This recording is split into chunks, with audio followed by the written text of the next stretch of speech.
Hello everyone, I'm Mansi Sharma on my YouTube channel Mansi Sharma. In this video, we will talk about fallopian tubes और the uterine tubes. ठीक है, fallopian tube या फिर uterine tube क्या होता है? ये ट्यूब रहते हैं पेयर ऑफ डक्ट्स जो कि ट्रांसमिट करते हैं ओवा को. कहाँ से? ओवरीज से यूट्राइन कैविटी में. ठीक है, each tube is about 10 centimetre long and lies in the upper free margin of the broad ligament of the uterus. ये 10 सेंटीमीटर लॉन्ग होते हैं और कहाँ पे रहते हैं? ये upper free margin of the broad ligament of uterus के ऊपर रहते हैं. ठीक है, ईच ट्यूब प्रेजेंट करता है 2 एंड्स और 4 पार्ट्स. 2 एंड कौन से? मीडियल और लैटरल एंड. मीडियल एंड जो है वो ओपन करता है in the lateral angle of the uterine cavity. The uterine opening ostium is 1 mm in diameter. तो ये हो गया हमारा पूरा का पूरा फेलोपियन ट्यूब. ये हो गया इसका मीडियल एंड, ये हो गया इसका लैटरल या फिर फिम्ब्रिएटेड एंड. मीडियल एंड में क्या है? आपका यूट्राइन ऑस्टियम प्रेजेंट है. ठीक है, और ये हमारी lateral angle of the uterine cavity पे आ रहा है. ठीक है, on the lateral angle of uterine cavity. फिर आते हैं लैटरल या फिर फिम्ब्रिएटेड एंड की बात करें तो ये कम्युनिकेट करता है with the peritoneal cavity close to the ovary by piercing the posterior layer of broad ligament. जो फिम्ब्रिएटेड एंड है वो पेरिटोनियल कैविटी के साथ कम्युनिकेट करता है by piercing the posterior layer of broad ligament. हाँ, ब्रॉड लिगामेंट की anterior posterior layer होती है तो उसकी पोस्टीरियर लेयर को पियर्स करता है और फिर कम्युनिकेट करता है with the peritoneal cavity. It curve downward inward partly to encircle the ovary. ये दिख रहा है डाउनवर्ड और इनवर्ड की तरफ जा रहा है, थोड़ा नीचे और इनवर्ड, ताकि वो ओवरी को, यहाँ पे ओवरी रहती तो उसको एनक्लोज कर ले. Abdominal ostium is 3 mm in diameter and its margin possesses irregular small finger like projection जिसको फिम्बरी बोलते हैं. ये दिख रही है हमें फिम्बरी, फिंगर लाइक प्रोजेक्शन. इसी के कारण इसका नाम क्या रखा है? फिम्ब्रिएटेड एंड या फिर लैटरल एंड. और यह है हमारा abdominal ostium at the bottom of the infundibulum. ठीक है, तो ये हो गया हमारा फिम्ब्रिएटेड एंड. अभी हमने क्या बात करी? एक मीडियल एंड होता है, एक फिम्ब्रिएटेड या फिर लैटरल एंड होता है. उसके बाद बात करें, 4 पार्ट्स होते हैं. 4 पार्ट्स कौन से होते हैं? Intramural part, isthmus, ampulla and infundibulum. ये 4 पार्ट्स हो गए यूट्राइन ट्यूब के. ठीक है, इसके बाद बात करते हैं हम parts. From lateral to medial देख लिया हमने, 4 पार्ट्स हो गए. इन्फंडिबुलम की बात करें तो ये 1 सेंटीमीटर लॉन्ग होता है, फनल शेप्ड होता है, लैटरल मोस्ट पार्ट है. ठीक है, funnel shape lateral most part होता है जो कि beyond the broad ligament of uterus जाता है. It overlies the ovary and presents an abdominal ostium, जो हम डायग्राम में भी देख के आए हैं. सर्कमफेरेंस जो है वो प्रोलॉन्ग हो जाती है बाय फिम्ब्रीज. 1 फिम्ब्री जो है वो एक लॉन्गर रहती है और डीपली ग्रूव्ड रहती है बाकी सबसे, और closely applied to the tubal extremity. जो फेलोपियन ट्यूब की एक्सट्रीमिटी मतलब सबसे एंड में होती है ओवरी के लिए, इसलिए हम उसको ओवेरियन फिम्ब्री बोलते हैं. मतलब जो इतनी सारी फिम्ब्री है उसमें से एक फिम्ब्री थोड़ी सी लंबी होती है और डीपली ग्रूव्ड होती है, ताकि वो मतलब ओवरी से थोड़ी क्लोज रिलेशन में रहती है, ताकि वो क्या कर सके? Sensor to the time of release of ovum. ताकि जब ओवम रिलीज हो ओव्यूलेशन के टाइम पे तो वो सेंस कर ले और उसको कैच कर ले ओवा को. Just before the release of ovum fimbriae start sweeping the surface of ovary and facilitate the entrance of ovum into fallopian tube. इसलिए वो ओवरी में से ओवम को कहाँ पे ले आती है? फेलोपियन ट्यूब में ले आती है, ओवेरियन फिम्ब्री. इसके बाद एम्पुला की बात करें जो कि 5 सेंटीमीटर्स लॉन्ग होता है. तो ये जो है वो सबसे वाइडेस्ट और लॉन्गेस्ट पार्ट होता है हमारे फेलोपियन ट्यूब का. More than 1/2 of the entire tube form करता है. Widest and longest part of the tube होता है. ठीक है, सबसे चौड़ा, सबसे लंबा. ये थिन वॉल्ड होता है और टॉर्चुअस होता है. It is the site of fertilization of ovum. हम देख सकते हैं डायग्राम में कि इन्फंडिबुलम देख लिया था जिसमें एब्डोमिनल ऑस्टियम था, फिम्ब्रीज वो थे, और एक फिम्ब्री जो है वो लॉन्ग थी for the catching the ovum, जिसको हम लोग ओवेरियन फिम्ब्री बोल रहे थे. सेकेंड पार्ट इज एम्पुला जो कि मोस्ट वाइडेस्ट और लॉन्गेस्ट पार्ट है, और ये टॉर्चुअस है. दिख रहा है हमें? टॉर्चुअस है.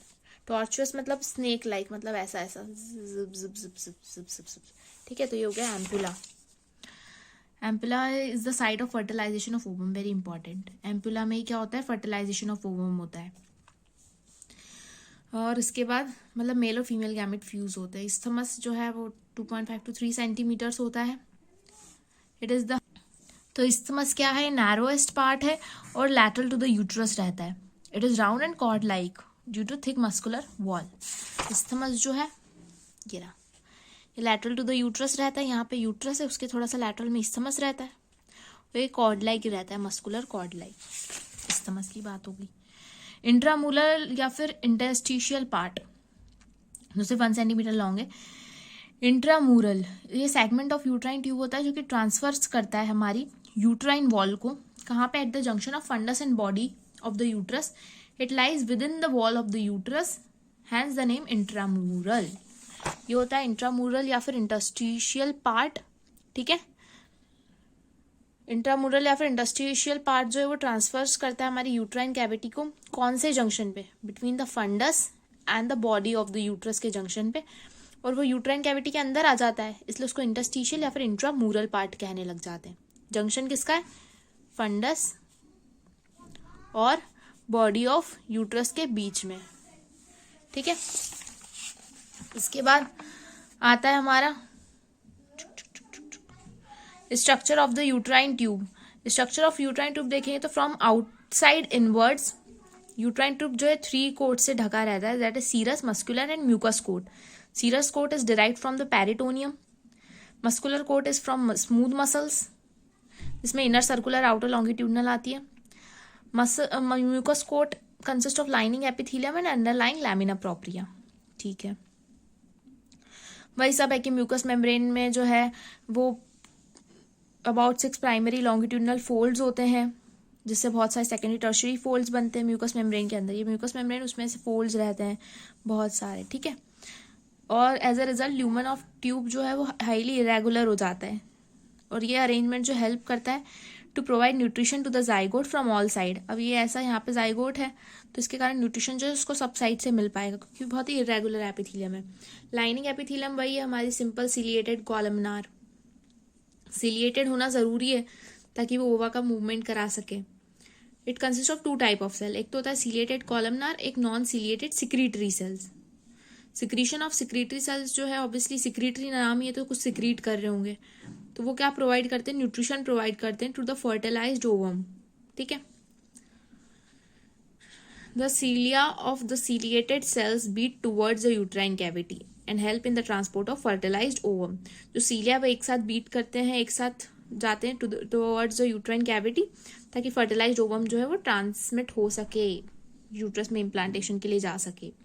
तो ये हो गया हमारे स्ट्रक्चर ऑफ यूट्राइन ट्यूब के बारे में. आर्टीरियल सप्लाई बहुत ही सिंपल है. 2 आर्टरी सप्लाई करेगी, ओवेरियन और यूट्राइन आर्टरी. ठीक है, ये हमारा यूट्रस है, ये फेलोपियन ट्यूब है, ये ओवरी है. तो फेलोपियन ट्यूब किस किस के बीच में आ रहा है, ओवरी और यूट्रस के बीच में. तो एक अपने ने ओवेरियन आर्टरी सप्लाई कर दी, एक ने यूट्राइन आर्टरी सप्लाई कर दी. ठीक है, तो ये दोनों आर्टरीज किसको सप्लाई कर देगी, फेलोपियन ट्यूब को. कौन कौन सी, ओवेरियन आर्टरी जो ओवरी को सप्लाई करने आई थी, यूट्राइन आर्टरी जो यूट्रस को सप्लाई करने आई थी, उन दोनों ने फेलोपियन ट्यूब को भी सप्लाई कर दिया. यूजुअली मीडियल 2/3 जो है वो supply by the uterine artery, क्योंकि यूट्रस ऑब्वियसली मीडियल ही है थोड़ा, और lateral 1/3 by the ovarian artery. तो जो मीडियल 2/3 है उसको कौन सप्लाई कर रहा है, यूट्राइन आर्टरी, और lateral 1/3 is supplied by the ovarian artery. Medial 2/3, lateral 1/3. ठीक है. Venus drainage again ovarian and uterine veins. जो हमारा आर्टरी था ओवेरियन यूट्राइन आर्टरी, उसी के नाम की ओवेरियन यूट्राइन वेन्स हो गया. इसके बाद लिम्फेटिक ड्रेनेज देखें तो ये काय में ड्रेन करती है, इंटरनल इलियक लिम्फ नोड्स में, pre para aortic lymph nodes में फेलोपियन ट्यूब ड्रेन करती है. नर्व सप्लाई की बात करें तो सिंपैथेटिक फाइबर्स जो है वो डिराइव हो रहे हैं by the ovarian and superior hypogastric plexus. ठीक है, और जो पैरासिम्पैथेटिक है लैटरल पार्ट के डिराइव हो रहे हैं वेगस से, और मीडियल पार्ट के डिराइव हो रहे हैं पेल्विक स्प्लैंक्निक नर्व्स से. सिंपैथेटिक 2 नाम, ovarian and superior hypogastric plexus. Ovary है पास में तो ओवेरियन और सुपीरियर हाइपोगैस्ट्रिक प्लेक्सिस.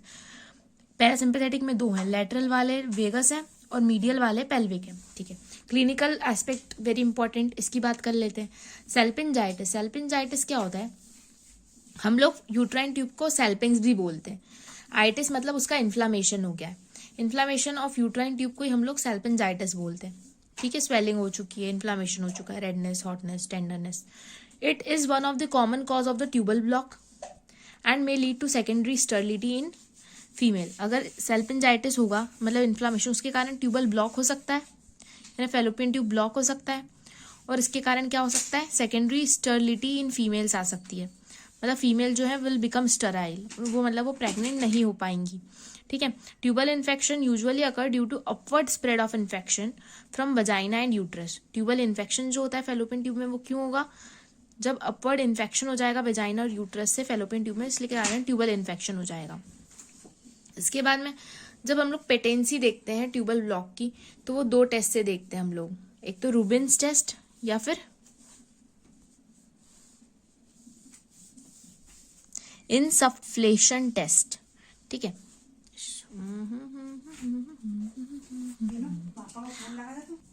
इनसफ्लेशन टेस्ट या फिर रूबिन टेस्ट में हम लोग एयर पुश करते हैं यूट्रस में। अगर ट्यूब पेटेंट होता है तो एयर लीक हो जाती है into the peritoneal cavity. The leakage of air produce करता है हिसिंग या फिर बबलिंग साउंड, जो कि स्टेथोस्कोप से हम लोग इलियक फोसा में हियर कर सकते हैं। एक होता है HSG, दैट इज स्टक्टोसेल्पिंगोग्राफी, जिसमें हम क्या करते हैं, एक रेडियोलॉजिकल टेक्निक है जिसमें हम लोग रेडियो पे एक सब्सटेंस डालते हैं। ठीक है। इसमें एक लिपियोडॉल नाम का एक रेडियो ओपेक सब्सटेंस रहता है जिसको हम लोग इंजेक्ट करते हैं यूट्रस में by the suitable cannula. It outlines the uterine cavity and uterine tubes. और अगर ट्यूब्स पेटेंट है तो वो कहाँ पे चले जाएंगे, spills into the peritoneal cavity. ठीक है। एक्टोपिक प्रेगनेंसी की बात करें तो ये कॉमनेस्ट रहती है यूट्राइन ट्यूब में, जिसको हम लोग ट्यूबल गेस्टेशन भी बोलते हैं। It is associated with the intra peritoneal haemorrhage, one of the cause of acute abdominal emergency और in women of child bearing age. ठीक है। तो ट्यूबल गेस्टेशन हो जाता है, मतलब एक्टोपिक प्रेगनेंसी मतलब जो यूट्रस है उसके अलावा कहीं पे इम्प्लांटेशन हो रहा है, तो उसको हम लोग एक्टोपिक प्रेगनेंसी बोलते हैं। ठीक है।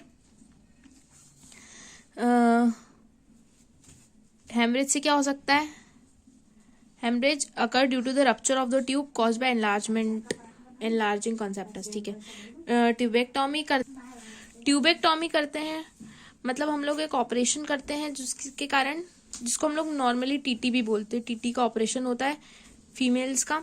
वो फीमेल स्टरलाइजेशन के लिए रहता है, सर्जिकल मेथड है जिसमें हम लोग फेलोपियन ट्यूब को लाइगेट कर देते हैं 2 पॉइंट्स पे, and the segment of the tube between the ligatures is resected. और जो सेगमेंट है उसको हम लोग बाहर निकाल लेते हैं, रिसेक्ट करना यानी बाहर निकाल लेना, टॉमी मतलब रिसेक्शन। ठीक है। This prevent the meeting of male female gamete, hence no fertilization. This the ideal method of family planning in females. इसके कारण मेल फीमेल गैमीट मीट नहीं कर पाते और फर्टिलाइजेशन नहीं होता, और ये आइडियल प्लानिंग है, फैमिली प्लानिंग फॉर फीमेल्स। तो ये हो गया ट्यूबेक्टॉमी। ठीक है। Okay, so we have completed the clinical part also. Thanks for watching the video. Do like, comment, share and subscribe to my channel Mansi Sharma. Don't forget to press the bell icon. Thanks for watching.